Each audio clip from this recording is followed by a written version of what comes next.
Selamat siang saudara-saudara, mari kita bersaat teduh sejenak.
Jemaat diundang untuk berdiri.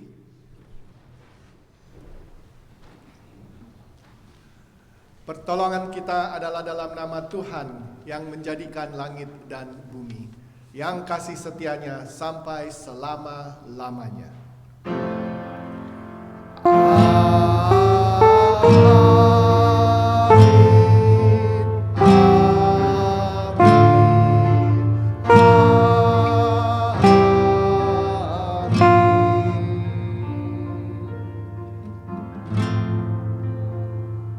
Salam kasih karunia dan damai sejahtera dari Allah Bapa kita dan dari Tuhan Yesus Kristus menyertai kita sekalian.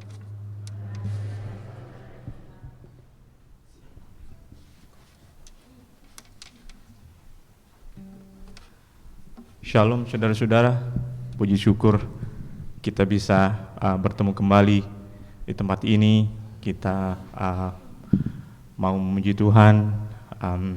Walaupun dalam pergumulan kita, mungkin Tuhan mengasihi kita berkat yang tidak terkira. Mari kita siapkan hati dan pikiran kita. Kita akan menyanyikan lagu Still, dan khususnya hari ini akan dinyanyikan musik oleh adik-adik kita. Oke, mari kita menyanyikan lagu Still.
Rest my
Mati persilahkan duduk kembali.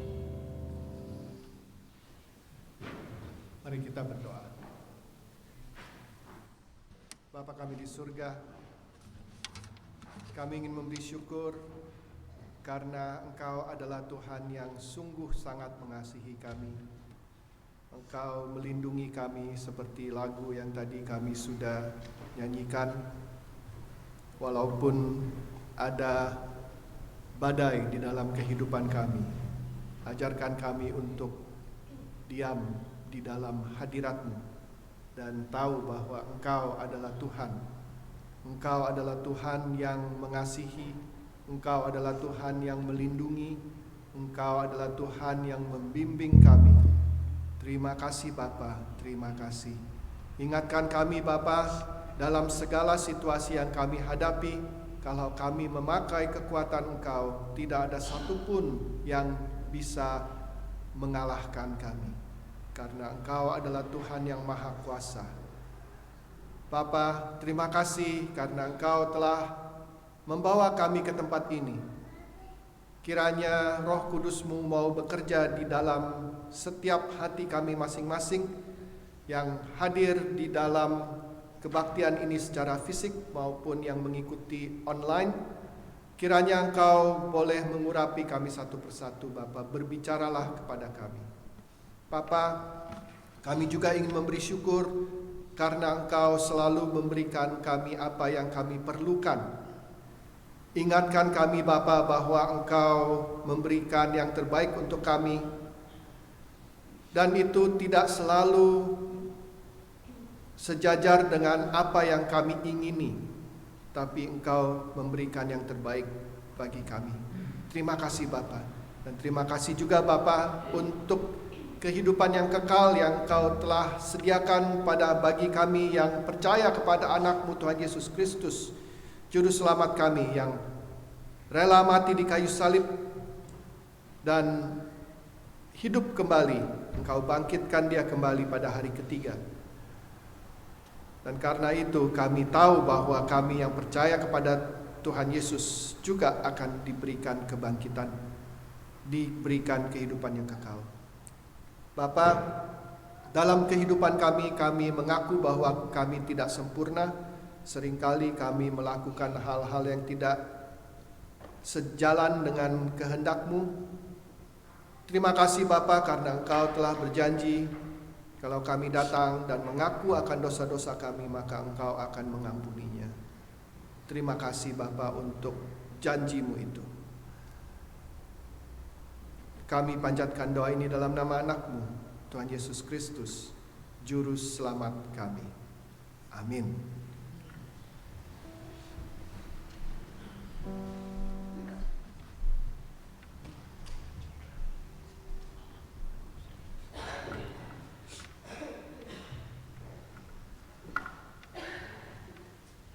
Good afternoon, kids. I was going to say good morning, but it's not, is it? It's afternoon. Is it morning? Why is it morning?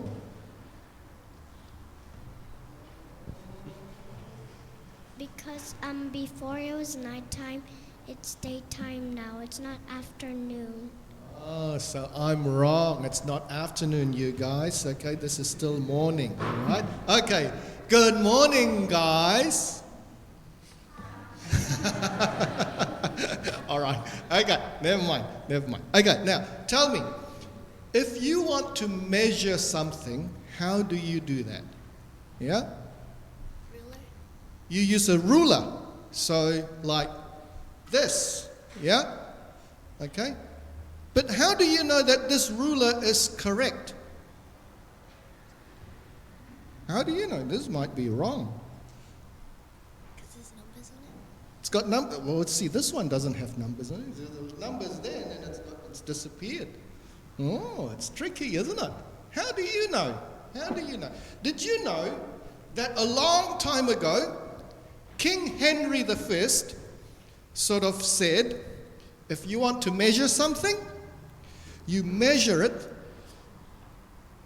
from the tip of my nose, the length of the tip of my nose, that's one end, to the end of my thumb. From here to here. Okay? That is what is called 1 yard. You sort of think, eh? So what happens when there is a next king? The next king's arm might be a little bit shorter. Okay? So there's no standard. Okay? So going back to how do you know whether that ruler is true to the measure or not? Do you know? You don't know? I'm going to show you a picture. Let me show you a picture. Oh, you can't quite. Oh, have a look over there. What can you see there? A big ruler. And what's that? A little flask. Okay? And there's a little weight there to the right of it. Okay? There's a little metal thingy. Okay? On the there. See? All right? There. Okay? So this one here is a long ruler. This is in a museum in Paris. The Museum of Arts and Craft. You know that if you want to know what a meter is, you go and measure it against that. Wow, what happened? I pressed the wrong button. You measure it from there to there. That is the meter. That is the standard. Okay? So if you want to know whether it's a meter or not, you got to go to Paris, and if you really, really want to know, you go to Paris, you take a meter ruler, and you measure it against that, and if it's too short, that means it's not a meter. Yeah? What happens if they're lying with that museum?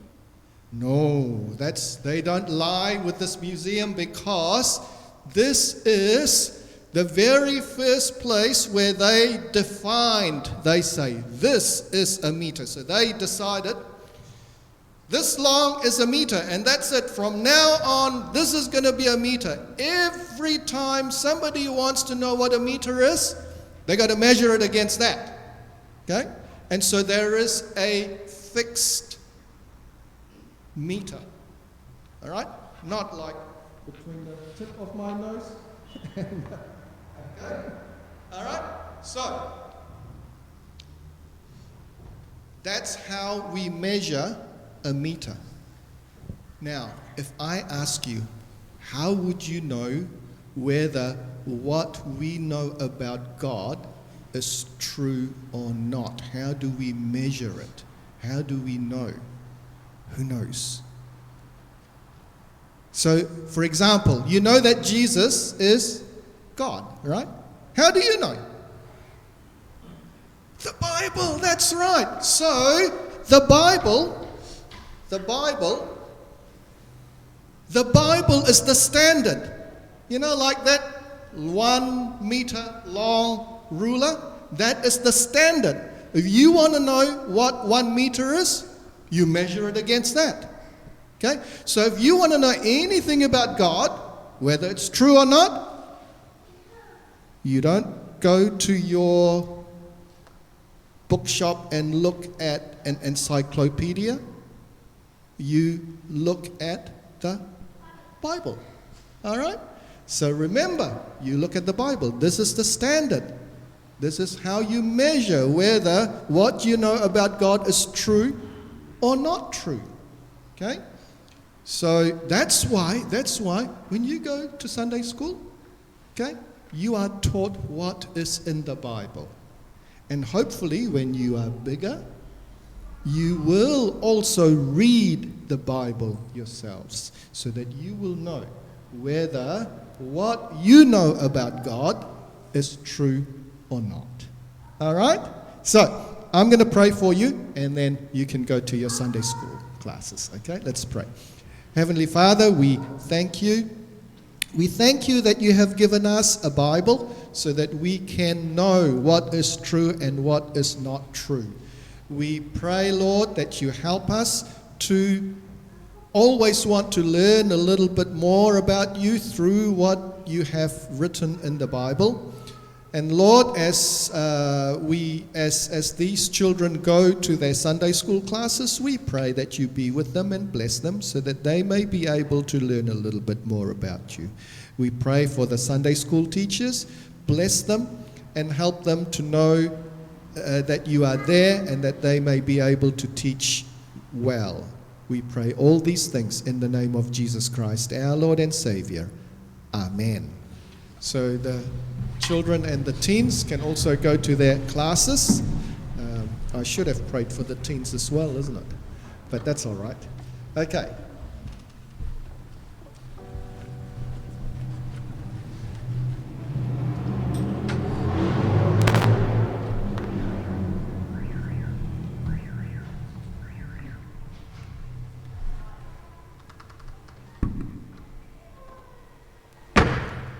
Selamat siang kepada jemaat sekalian. Selamat datang dan berbakti pada siang hari ini. Dan juga diingatkan untuk scan QR COVID-19 sebelum masuk gereja. Dan apabila belum, dapat dilakukan setelah kita keluar nanti. Ada 2 berita duka, yaitu telah berpulang ke rumah Bapa di surga Bapak Ho Hock Ming, sepupu dari Bapak Teddy Hernandi, pada hari Minggu 25 Juli 2021. Dan yang kedua, Ibu Wawi Yahya, ibu dari Ibu Sumi Serifin, pada hari Minggu tanggal 25 Juli. IC dan jemaat mengucapkan turut berduka cita, kiranya Tuhan memberikan kekuatan dan penghiburan kepada kedua keluarga besar yang ditinggalkan. Laporan tahunan. Diharapkan setiap komisi untuk mengirimkan laporan kerjanya tahun 2020 dan 2021 serta program kerja dan budget tahun 2021-2022 ke Ibu Fani. Diharapkan dapat dikirim selambat-lambatnya pada tanggal 16 Agustus. Bible study akan diadakan pada hari Jumat ini, 6 Agustus, pukul 7.30 malam secara online. Berita warta dari Komisi Misi, gereja telah membuka dompet COVID-19 untuk membantu saudara-saudara kita yang menderita COVID-19 di Indonesia. Jadi bagi jemaat yang mau atau tergerak untuk menyumbang, dapat mentransfer ke rekening gereja misi dengan nomor tertera di warta gereja ataupun dengan referensi untuk Indo, ataupun dapat dimasukkan ke amplop dan dimasukkan ke kantong kolektor. Jadi dana yang dikumpulkan ini selambat-lambatnya hingga tanggal 29 Agustus akan ditransfer ke rekening BCA Aksi Kasih GRII.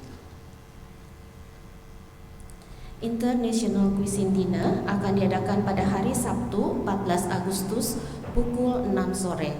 Jemaat dapat membawa makanan daerah masing-masing dan untuk di-share bersama, dan setelah itu akan dilanjutkan dengan quiz night. Jadi bagi jemaat diharapkan untuk RSVP ke Ibu Ine selambat-lambatnya hari Selasa 10 Agustus. Di bulan Agustus ini juga kita akan merayakan Hari Kemerdekaan Indonesia yang akan diadakan pada hari Minggu 22 Agustus setelah kebaktian Minggu. Acara ini akan dikoordinir oleh Ibu Margaret. Selanjutnya saya berikan ke Pak Yohanes. Tadi soal International Cuisine Dinner, selain bawa makanan dan juga nanti ikut quiz, kalau ada yang mau membawakan item, fun item, ya jadi kayak konser sedikit gitu, mau lagu kayak atau mau sandiwara, boleh juga disiapkan, ya. Terus Vision Night itu nanti hari Selasa besok lusa. Akan ada pertemuan dimulai jam 6.30, bawa makan, share finger food untuk share. Terus begitu dari jam 7 sampai jam 9 itu akan ada pertemuan di mana jemaat diundang untuk membawakan ide bagaimana kita sebagai jemaat ini bisa memakai resources yang kita ada di tempat ini untuk menjalankan misi kita. Kira-kira apa? Jadi ide apa aja, ini brainstorming, jadi nggak ada ide yang negatif atau jelek atau nggak bagus, bisa dibawakan dan bisa didiskusikan. Kalau seumpamanya saudara berhalangan dan ada ide, bisa disampaikan kepada saya, mungkin melalui WA atau email atau nomor telepon. Saya punya kontak detail semuanya ada di sini ya. Jadi nanti saya bisa sampaikan ke pertemuan itu. Tapi kalau yang lebih baik, kalau bisa datang ya. Supaya apa? Supaya kita bersama-sama bisa maju ke depan dan melakukan misi yang baik di tempat ini. Oke. Sekarang kita Terima kasih Pak Yohanes. Demikian warta untuk siang ini. Kini tiba saatnya untuk mengucapkan salam damai kepada satu yang lain. Terima kasih.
Mari kita tundukkan kepala, kita akan masuk dalam doa syafaat yang akan kita akhiri dengan doa Bapa kami.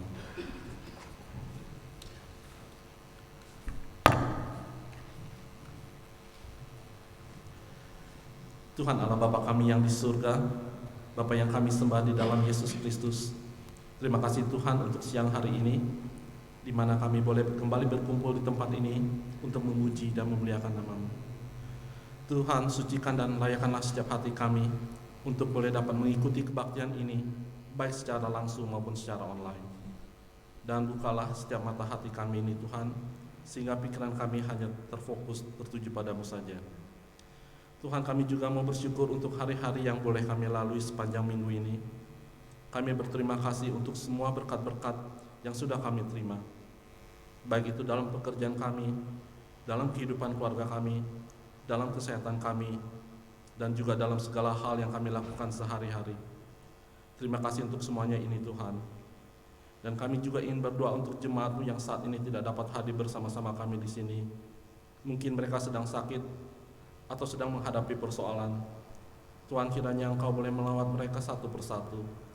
Jikalau mereka sakit, kiranya Engkau boleh jamah mereka, Engkau boleh sembuhkan, dan sekiranya kalau mereka sedang menghadapi permasalahan, Tuhan, kiranya Engkau boleh laut mereka Tuhan.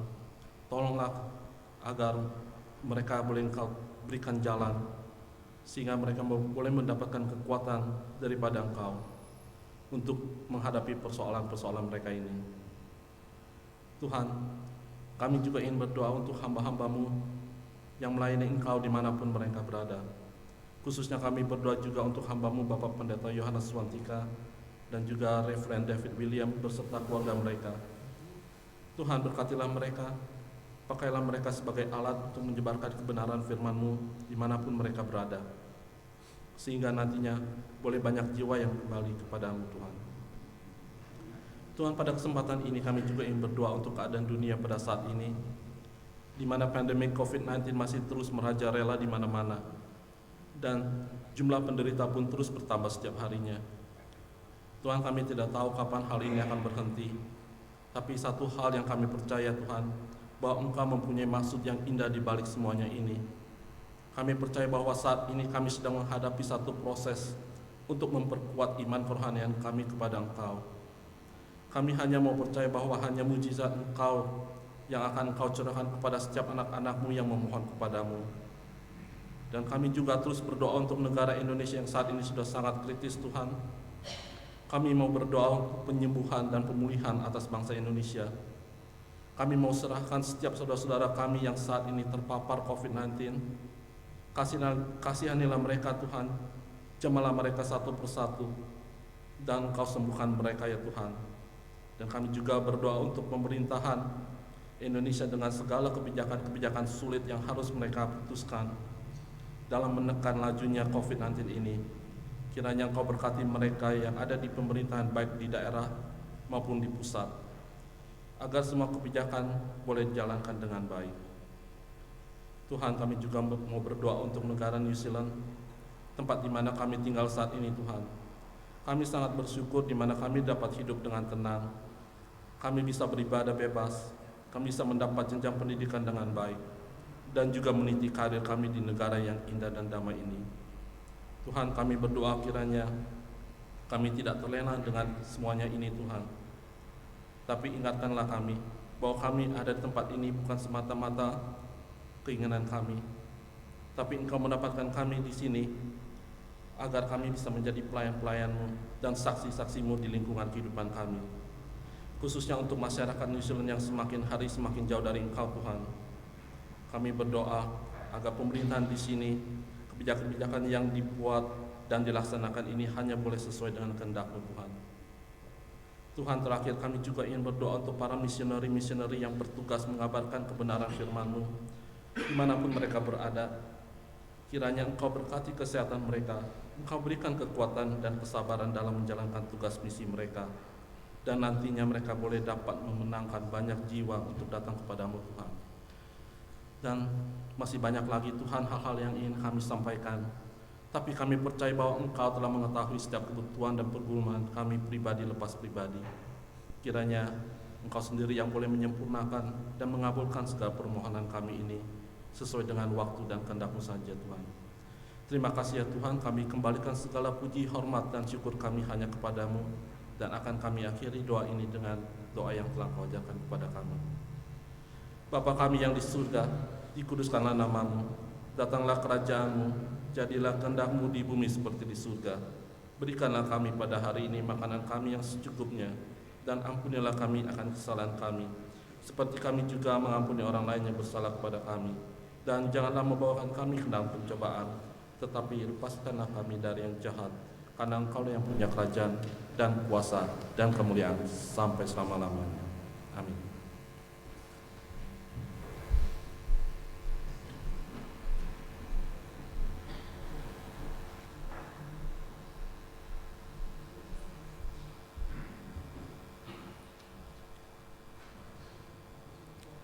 Pembacaan Alkitab diambil dari 2 Petrus 2 ayat 1 hingga 9. 2 Petrus 2 ayat 1 hingga 9. Nabi-nabi dan guru-guru yang palsu. Sebagaimana nabi-nabi palsu dahulu tampil di tengah-tengah umat Allah, demikian pula di antara kamu akan ada guru-guru palsu. Mereka akan memasukkan pengajaran-pengajaran sesat yang membinasakan. Bahkan mereka akan menyangkal penguasa yang telah menebus mereka, dan dengan jalan demikian segera mendatangkan kebinasaan atas diri mereka. Banyak orang akan mengikuti cara hidup mereka yang dikuasai hawa nafsu, dan karena mereka jalan kebenaran akan dihujat. Dan karena serakahnya guru-guru palsu itu akan berusaha mencari untung dari kamu dengan cerita-cerita isapan jempol mereka. Tetapi untuk perbuatan mereka itu, hukuman telah lama tersedia dan kebinasaan tidak akan tertunda. Sebab jikalau Allah tidak menyayangkan malaikat-malaikat yang berbuat dosa, tetapi melemparkan mereka ke dalam neraka, dan dengan demikian menyerahkannya ke dalam gua-gua yang gelap untuk menyimpan mereka sampai hari penghakiman. Dan jikalau Allah tidak menyayangkan dunia purba, tetapi hanya menyelamatkan Nuh, pemberita kebenaran itu, dengan 7 orang lain, ketika Ia mendatangkan air bah atas dunia orang-orang yang fasik. Dan jikalau Allah membinasakan kota Sodom dan Gomora dengan api, dan dengan demikian memusnahkannya dan menjadikannya suatu peringatan untuk mereka yang hidup fasik di masa-masa kemudian, tetapi Ia menyelamatkan Lot, orang yang benar, yang terus-menerus menderita oleh cara hidup orang-orang yang tak mengenal hukum dan yang hanya mengikuti hawa nafsu mereka saja. Sebab orang benar ini tinggal di tengah-tengah mereka dan setiap hari melihat dan mendengar perbuatan-perbuatan mereka yang jahat itu, sehingga jiwanya yang benar itu tersiksa. Maka nyata bahwa Tuhan tahu menyelamatkan orang-orang saleh dari pencobaan dan tahu menyimpan orang-orang jahat untuk disiksa pada hari penghakiman.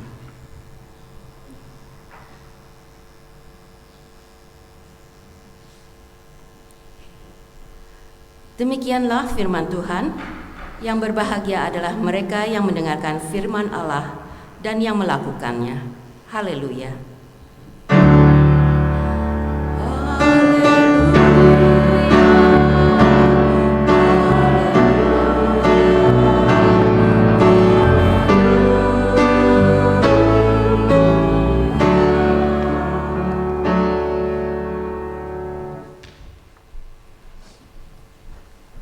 Saudara yang terkasih dalam Tuhan Yesus Kristus, mari saya undang untuk bangkit berdiri. Mari kita akan menyanyikan pujian Hanya Yesus Jawaban Hidupku.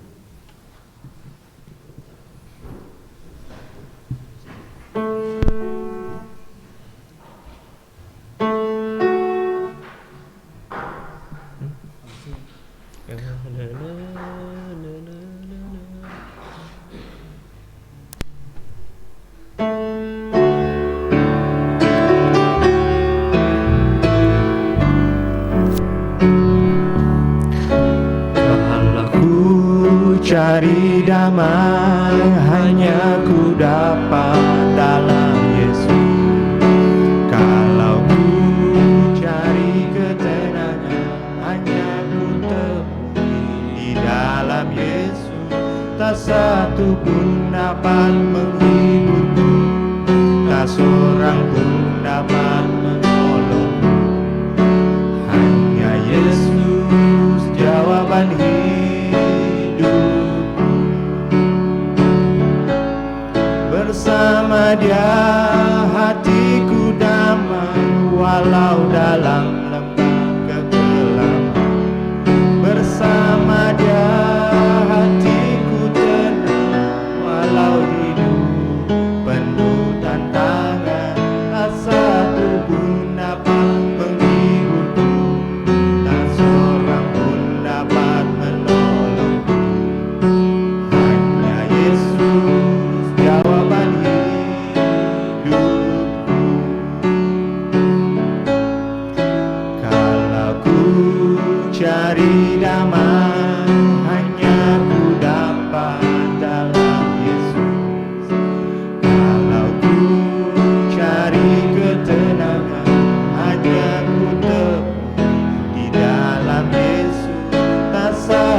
persilakan duduk kembali.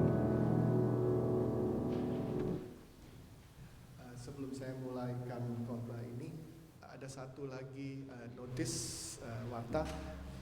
Di depan nanti waktu keluar itu ada satu board. Kalau ada yang mau datang ke International Cuisine Dinner itu bisa tulis namanya di sana. Jadi udah nggak usah RSVP ke Ine, bisa langsung ditulis sana. Tapi kalau mau telepon Ine juga oke, nggak apa-apa ya. Jadi di depan nanti waktu kita keluar. Mari kita berdoa sebelum mendengarkan firman. Bapa kami di surga, sekali lagi kami ingin memberi syukur. Pada saat ini kami ingin duduk di bawah kaki-Mu, kami ingin mendengarkan firman-Mu. Kiranya Engkau boleh mengurapi kami satu persatu dengan Roh Kudus-Mu Bapa, supaya keseluruhan dari keberadaan kami boleh terbuka. Hati, mata, pikiran, telinga kami terbuka. Supaya kami mau mendengar, kami bisa mengerti. Dan yang paling penting sekali kami mau melakukan. Urapi juga hamba-Mu supaya semua yang keluar dari mulutnya hanya membesarkan dan memuliakan nama-Mu saja. Kami panjatkan doa ini dalam nama anak-Mu, Tuhan Yesus Kristus, Juru Selamat kami. Amin. Saudara-saudara, kita meneruskan seri khotbah yang mengikuti kitab 2 Petrus. Minggu lalu kita diberikan peringatan oleh Petrus bagaimana caranya kita bisa menjalankan hidup dengan iman yang teguh. Ada dua hal. Yang pertama adalah kita harus mengingat. Mengingat apa? Mengingat hal-hal yang dasar dalam kepercayaan kita. Kita melakukan itu dan itu sebagai kewajiban kita. Dan yang kedua adalah kita harus penuh dengan keyakinan bahwa firman Allah, yaitu Alkitab yang didapatkan di dalam perjanjian lama dan perjanjian baru itu adalah benar. Karena itu adalah firman dari Tuhan. Yang menulis Alkitab itu memang ada penulis-penulisnya manusia, tapi kita diingatkan oleh Petrus bahwa penulis Alkitab itu didorong oleh Roh Kudus, oleh Allah untuk menulis apa yang kita dapatkan di dalam Alkitab. Berarti sebenarnya apa yang kita dapatkan dalam Alkitab itu adalah dari Tuhan. Nah, saudara-saudara, pada minggu ini Petrus memberikan kita peringatan bahwa di dalam tengah-tengah perkumpulan orang-orang percaya bisa saja ada guru-guru palsu. Bagaimana caranya kita bisa berwaspada, kita bisa tahu guru palsu itu seperti apa. Jadi saudara-saudara, kalau kita melihat dalam ayat 1, guru palsu itu tidak selalu orang luar. Mengapa Petrus mengatakan seperti itu? Karena kita biasanya kalau ada orang luar baru datang, apa yang kita lakukan? Kita kan berhati-hati ya. Kita lihat, wah ini orang pakai bajunya seperti apa ya? Aduh, gitu ya. Sikapnya seperti apa ya, gitu ya. Kan kita lihat kan, gitu ya. Jadi kita hati-hati. Tapi kalau orang dalam, kalau kita udah kenal, biasanya, udah dah, ya. Kita udah nggak seberapa berhati-hati. Tapi Petrus mengatakan bahwa jangan selalu mempunyai pikiran bahwa guru-guru palsu itu adalah orang luar, tapi ada di tengah-tengah kita. Berarti bisa saja orang-orang kita sendiri yang sudah lama di sini, tahu-tahu dia menyimpang, terus dia menjadi guru palsu. Jadi Petrus mengingatkan, ya, dan di dalam teks kita ini, dalam 9 ayat ini, Petrus memberikan beberapa petunjuk bagaimana caranya kita bisa mengidentifikasikan guru-guru palsu itu seperti apa. Oke? Jadi bagaimana caranya kita bisa tahu? Kalau kita mau tahu bagaimana orang itu orang guru palsu atau tidak, kita bisa melihat ada beberapa hal. Minggu depan nanti akan ada lagi beberapa hal tentang guru-guru palsu, ya. Yang pertama adalah bersangkutan dengan apa yang Petrus katakan pada minggu lalu. Ingat minggu lalu Petrus mengatakan bahwa kalau kita mau hidup dengan iman yang teguh, kita harus mengingat hal-hal yang dasar tentang kepercayaan kita. Ya, dengan kata lain kita harus tahu apa sih yang kita percaya. Gitu ya. Jadi Petrus mengatakan bahwa guru-guru palsu itu akan mencoba membawakan ajaran yang sesat. Oke, ajaran yang sesat. Tapi gimana caranya kita bisa tahu ajaran itu sesat atau enggak? Balik lagi minggu lalu, ya. Apa yang kita harus ingat? Kita harus ingat hal-hal yang dasar-dasar dalam kepercayaan kita. Kita harus tahu apa yang kita percaya. Kalau kita tidak tahu apa yang kita percaya, bagaimana caranya kita bisa tahu bahwa ajaran ini sesat atau tidak? Jadi guru-guru palsu itu akan mencoba membawakan ajaran-ajaran yang tidak benar, yang salah, yang sesat. Jadi kita harus tahu standarnya apa. Standarnya apa? Maka dari itu tadi saya dalam children's talk saya bilang apa? Kalau kita mau tahu 1 meter itu bagaimana, 1 meter itu panjangnya seberapa, kita mesti pergi ke Paris. Ya, kita bandingkan. Tapi kita sungguh sangat beruntung kalau kita mau tahu standar kebenaran Tuhan itu benar atau enggak usah jauh-jauh pergi ke Paris. Ya, bisa baca Alkitab. Di dalam Alkitab itu adalah firman Tuhan. Maka dari itu kalau kita membandingkan dengan apa yang ditulis di dalam firman Tuhan di dalam Alkitab yang terdapat di dalam Perjanjian Lama dan Perjanjian Baru, kita bisa tahu. Kita bisa tahu apa yang benar, apa yang salah, apa yang sesat, apa yang benar. Kita harus mengikuti contoh orang-orang di Berea. Saudara-saudara mungkin tahu waktu waktu Paulus ya datang, dia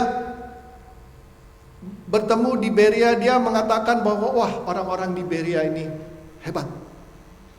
Ya, dalam Kisah Para Rasul 17 ayat 11 di sana dikatakan orang Yahudi di kota itu lebih baik hatinya daripada orang di Tesalonika.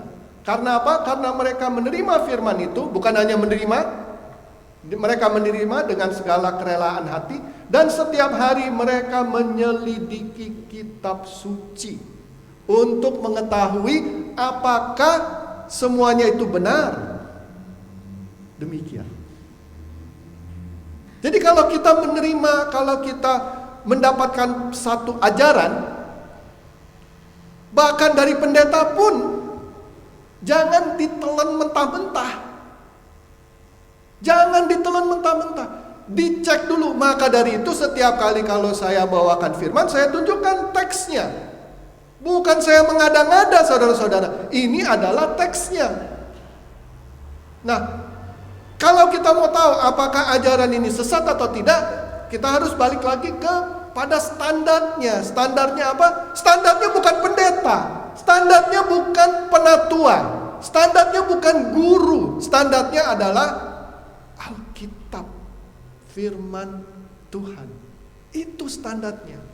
Kalau ada pendeta yang mengatakan sesuatu yang berbeda dengan apa yang ditulis di dalam Alkitab, pendeta itu sudah menjadi guru palsu, menyesatkan. Jadi saudara-saudara, kita harus mencontoh orang-orang di Berea. Tekun membaca Alkitab untuk melihat apakah apa yang mereka terima itu benar atau tidak. Dites, dicek supaya tahu. Nah, saudara-saudara, sebelum saya meninggalkan poin ini, ada satu hal yang saya harus tekankan, karena ada orang yang memakai teks ini untuk menuding, bilang, oh itu orang itu guru palsu, ya. Karena apa? Karena ada perbedaan opini. Petrus di sini tidak berbicara tentang perbedaan opini. Petrus di sini berbicara tentang hal-hal yang primer, hal-hal yang penting, hal-hal yang kepercayaan dasar kita, ya. Pengertian Kristiani ortodoks. Oke? Bagaimana kita bisa tahu seperti itu? Karena apa? Karena di dalam ayat 1 Petrus mengatakan bahwa guru-guru palsu ini menyangkal penguasa yang telah menebus mereka. Siapa penguasa yang telah menebus mereka? Yaitu Tuhan Yesus, bukan? Tuhan Yesus, dialah yang menebus. Itu dalam beberapa ayat, beberapa kata itu aja sudah mengatakan bahwa pengertian bahwa Tuhan Yesus itu mati di kayu salib untuk apa? Untuk menebus dosa-dosa kita. Supaya apa? Supaya kita diselamatkan. Dia menjadi penguasa. Nah, guru-guru palsu ini, mereka menyangkal Tuhan Yesus. Bukankah itu salah satu yang paling basic? Ya, kenapa nama kita ini pengikut Tuhan Yesus itu dinamakan orang Kristen? Ya kan, Yesus Kristus, makanya Kristen. Lah kalau kita menyangkal Tuhan kita, ya itu yang paling basic. Ya, jadi saudara perhatikan, jangan ini dipakai untuk mengatakan, oh orang itu guru palsu karena apa? Perbedaan opini. Jadi contohnya seperti apa? Apa sih yang hal-hal yang dasar? Hal-hal yang dasar adalah bahwa Tuhan Yesus itu adalah Tuhan. Ada orang yang bilang Tuhan Yesus bukan Tuhan. Tuhan Yesus hanya manusia. Ya, itu pengertian kekristenan ortodoks. Apalagi pengertian bahwa Tuhan Yesus mati di kayu salib untuk menebus dosa kita. Itu nggak bisa diganggu gugat. Apalagi keselamatan itu kita dapatkan dari siapa? Hanya satu jalan, satu orang, yaitu Tuhan Yesus. Tidak ada lagi jalan yang lain. Itu tidak bisa diganggu gugat. Itu sudah hal yang dasar. Tapi jangan saudara-saudara kita memakai ayat ini untuk mengatakan, itu orang guru palsu. Hal-hal seperti apa? Di dalam Alkitab banyak hal-hal yang tidak 100% jelas. Oke?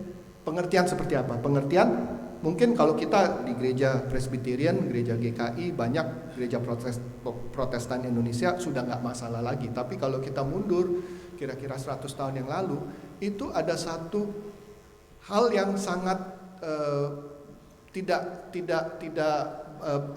masih belum ada kesatuan hati.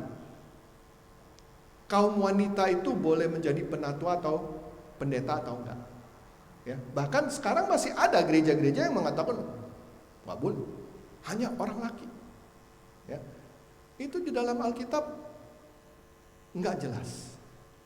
Oke? Nah, kalau itu perbedaan opini. Jangan kalau ada orang yang mengatakan itu terus segitu kita bilang, wah itu guru palsu. Ya. Apalagi hal-hal seperti apa? Hal-hal seperti mujizat itu masih ada atau enggak sekarang, gitu ya? Orang berbeda opini nih. Oh enggak, udah enggak ada lagi katanya. Nabi-nabi masih ada atau enggak, gitu ya? Ada yang bilang udah enggak ada lagi nabi, gitu ya. Ada yang bilang masih ada nabi. Dia dalam Alkitab enggak jelas. Oke? Ini hal-hal yang sekunder, saudara-saudara. Hal-hal yang bukan primer. Hal-hal yang sekunder, it's okay. Kita boleh mempunyai perbedaan opini. Tapi hal-hal yang dasar, ya, tidak boleh kita ganggu-gugat. Jadi, kalau kita mau tahu guru palsu, ini guru palsu atau enggak, kita lihat ajaran dia seperti apa. Ajaran dia ini dibandingkan dengan apa yang dengan jelas dituliskan di dalam Alkitab, kita bilang enggak bisa. Kalau berbeda berarti you salah. Oke, standarnya itu. Oke, jadi itu yang pertama. Nah, yang kedua, kalau kita mau lihat apakah seorang ini guru palsu atau tidak, kita bisa melihat kehidupan moral dia, saudara-saudara. Apakah kehidupan moral dia itu dikuasai oleh hawa nafsu, keserakahan, mau mencari keuntungan untuk diri sendiri, kepentingan sendiri, status. Kalau seseorang itu mementingkan hal-hal yang seperti itu adalah salah satu ciri bahwa orang itu adalah guru palsu.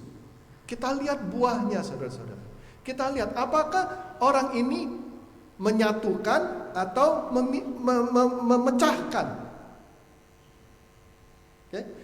Saudara-saudara jangan salah, jangan mengatakan bahwa karena ini berarti orang yang menjadi pendeta atau penatua kehidupan moralnya harus perfect. Tidak ada orang yang perfect. Hanya ada satu manusia yang perfect, yaitu Tuhan Yesus. Oke, selain itu tidak ada. Ya, perbedaannya adalah kalau orang itu terus-menerus melakukan yang sama, terus-menerus melakukan yang salah, sudah dibilangin tidak mau mengatakan, ya saya salah, saya akan mencoba untuk cari jalan yang benar, tapi terus-menerus, nah itu menunjukkan bahwa kemungkinan besar dia ini adalah guru palsu. Oke, jadi kita lihat kehidupan moralnya dia, itu yang kedua. Nah, ketiga, bagaimana kita bisa lihat bahwa apakah guru ini guru palsu atau enggak? Ya itu tadi saya udah bilang ya, serakah dan mencari keuntungan sendiri. Status supaya orang itu mengatakan, saya hebat, saya orang yang pintar, gitu ya. Nah, kalau itu motivasinya dia, itu berarti kemungkinan besar dia itu adalah guru palsu. Tapi kalau orang ini mengajar, melakukan segala hal untuk kebaikan keseluruhan, itu berbeda. Ya, jadi saudara-saudara. Jadi 3 hal ini. Saudara-saudara, dalam ayat 3 terjemahan sederhana Indonesia, saya nggak tulis. Terjemahan sederhana Indonesia mengatakan gini: guru-guru palsu itu sangat serakah. Lewat ajaran yang licik, mereka akan berusaha untuk menipu kalian untuk mendapatkan uang. Ya, jadi salah satu caranya kita untuk melihat apakah ini guru palsu atau tidak, apakah di dalam gereja itu selalu ngomongnya tentang uang aja, tentang uang aja. Jangan salah saudara-saudara, uang itu perlu. Tapi jangan sampai ada gereja-gereja yang setiap kali mau persembahan kita itu dikasih perasaan guilty. Kalau saya nggak kasih, wah berarti saya ini nggak baik, gitu ya. Hati-hati. Ada kalau gereja-gereja seperti itu, kita hati-hati. Oke? Bukan berarti kita uang itu nggak penting, gereja memerlukan uang. Ya. Tapi kalau terus menerus hanya uang aja terus, itu yang ditekankan. Berhati-hati. Oke, saudara-saudara. Nah, jadi saudara-saudara ini kita bisa lihat bahwa guru palsu ada 3 karakteristik ini. Saudara-saudara tahu bahwa kitab 2 Petrus ini adalah surat ya yang ditulis oleh Rasul Petrus. Dia menulis surat ini berarti di tempat-tempat di mana surat ini dibacakan berarti ada guru-guru palsu atau dia mengatakan hati-hati. Oke? Nah, tapi kemungkinan besar paling sedikit ada 1 atau 2 tempat di sana ada guru-guru palsu.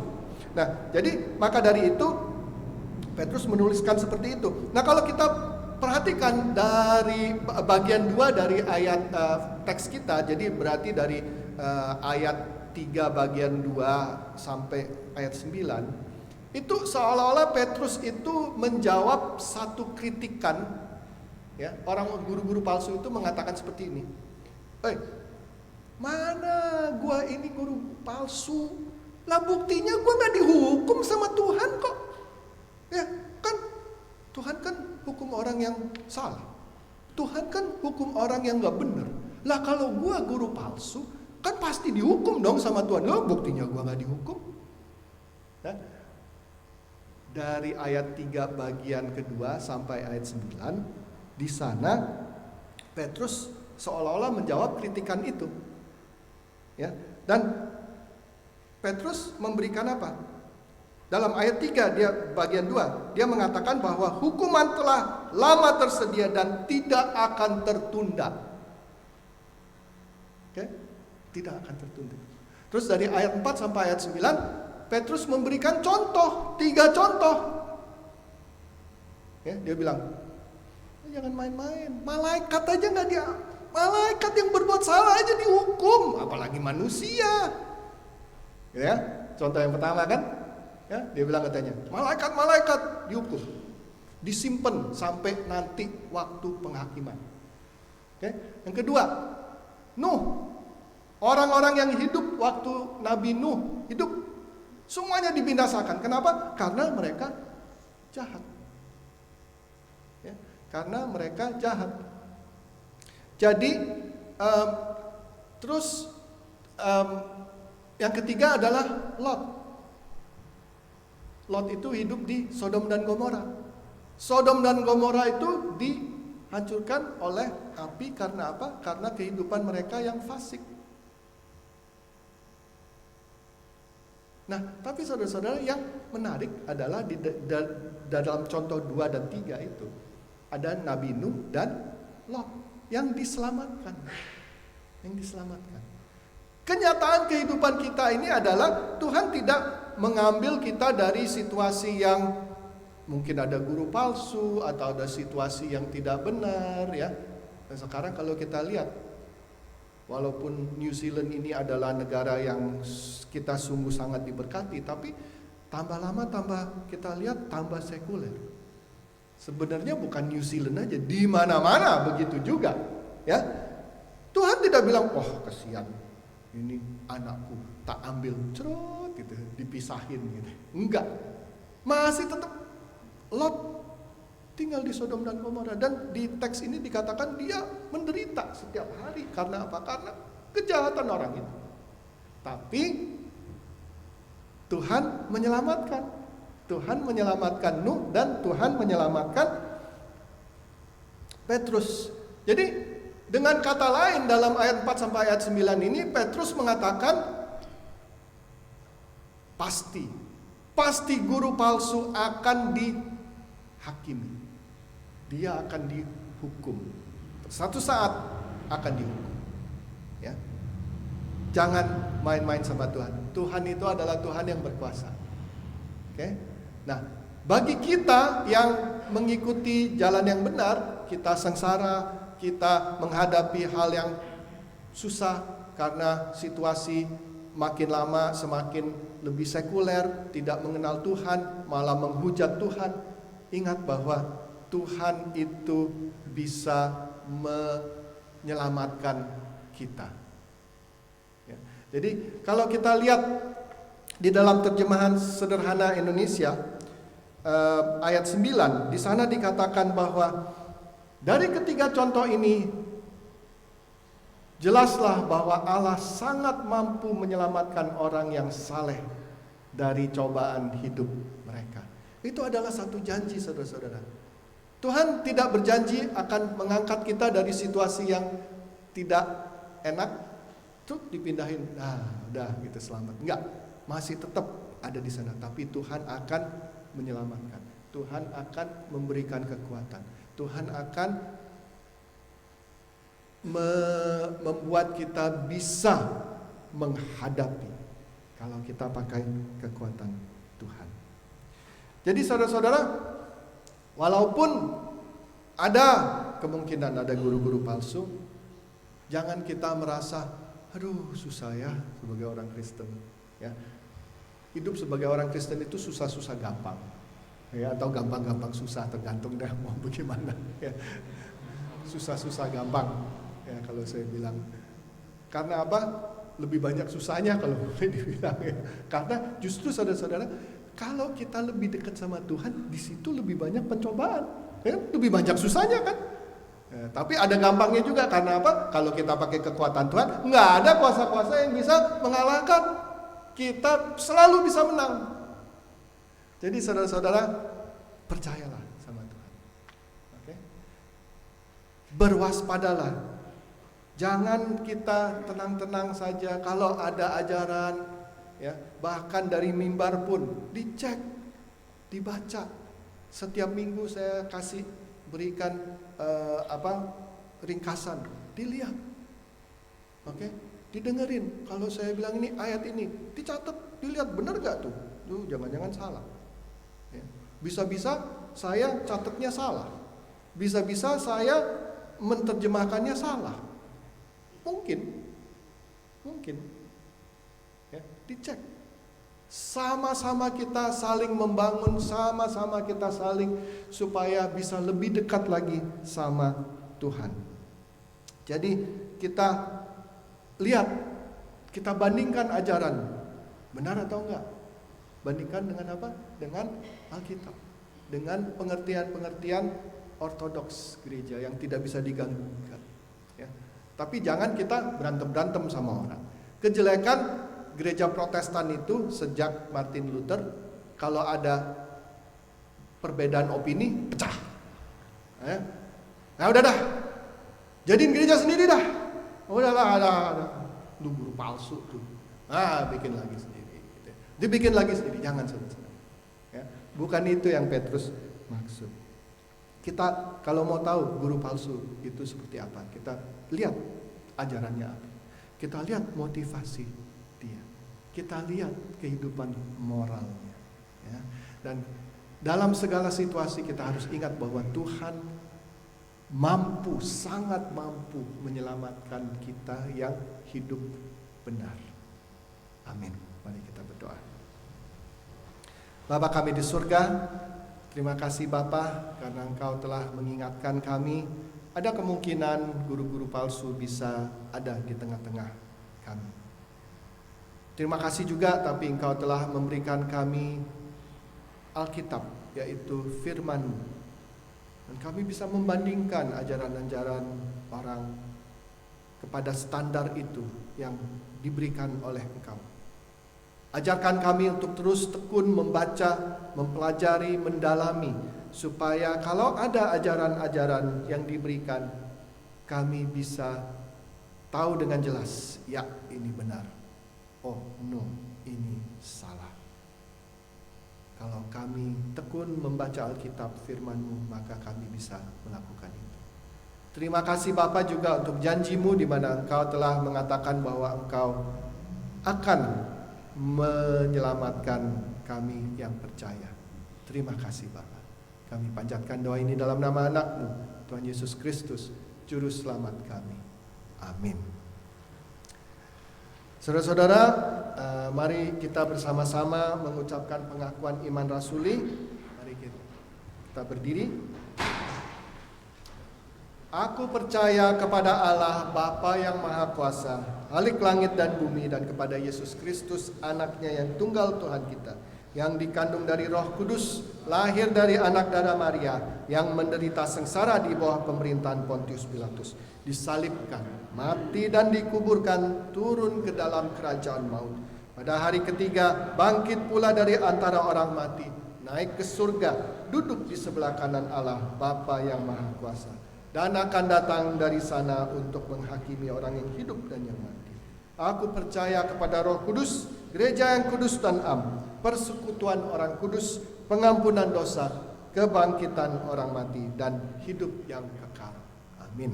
Silakan duduk. Sekarang kita semuanya diberikan kesempatan untuk membawakan persembahan kita masing-masing.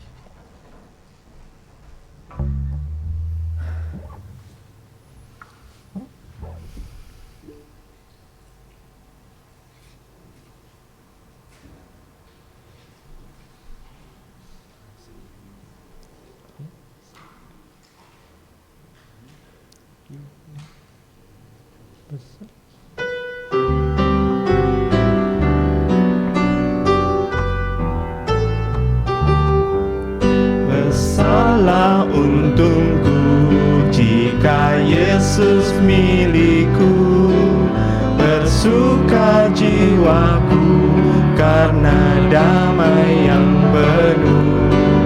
Meskipun angin keras badai dunia menderu, tak goyah hatiku karena Yesus milikku.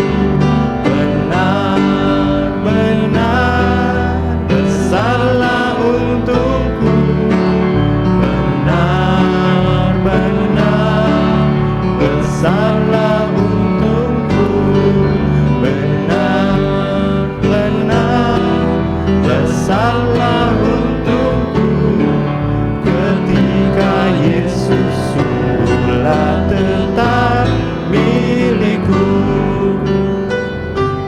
Jemaat diundang untuk bangkit berdiri.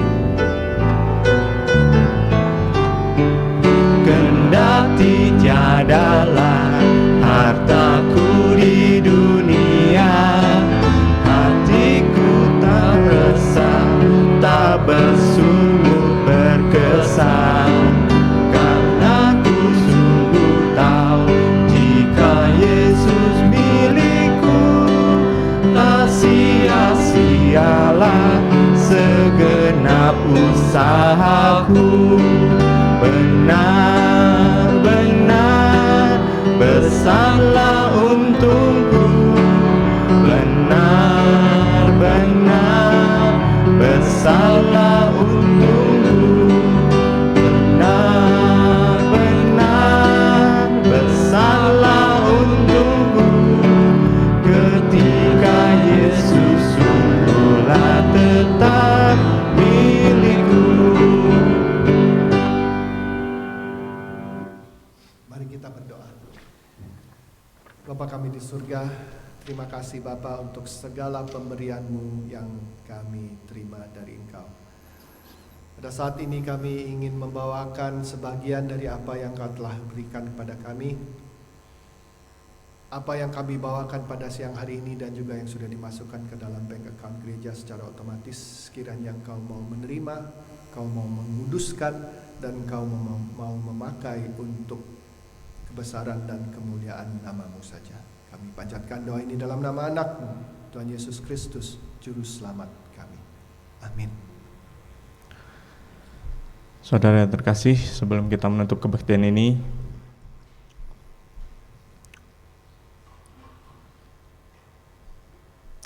mari kita akan menyanyikan pujian Kudaki Jalan Mulia dari Kidung Jemaat 400. Kita menyanyikan 2 kali.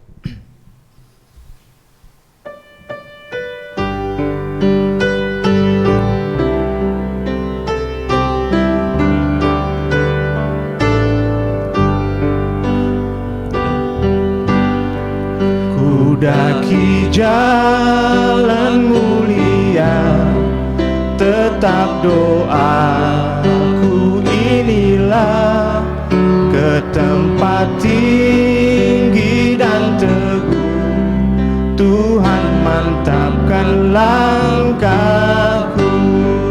Ya Tuhan, angkat diriku lebih dekat kepadamu, di tempat tinggi dan teguh, Tuhan mantapkan langkahku.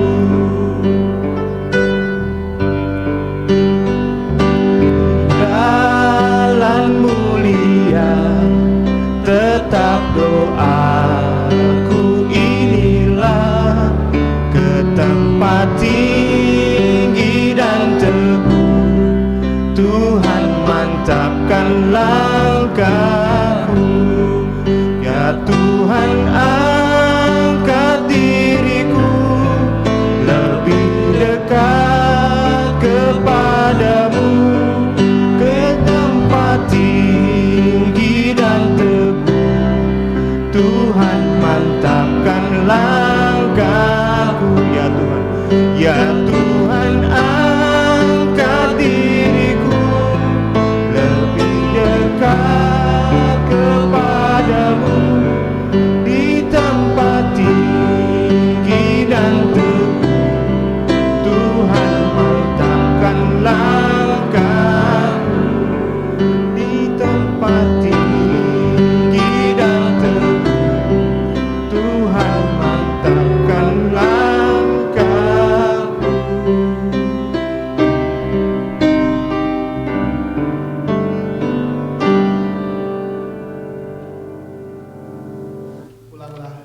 tempat ini dan terimalah berkat dari Tuhan. Allah sumber sejahtera melengkapi kalian dengan segala yang baik yang kalian perlukan untuk melakukan kehendak-Nya. Semoga dengan perantaraan Yesus Kristus Allah mengerjakan di dalam kita apa yang diinginkannya. Hendaklah Kristus dipuji selama-lamanya.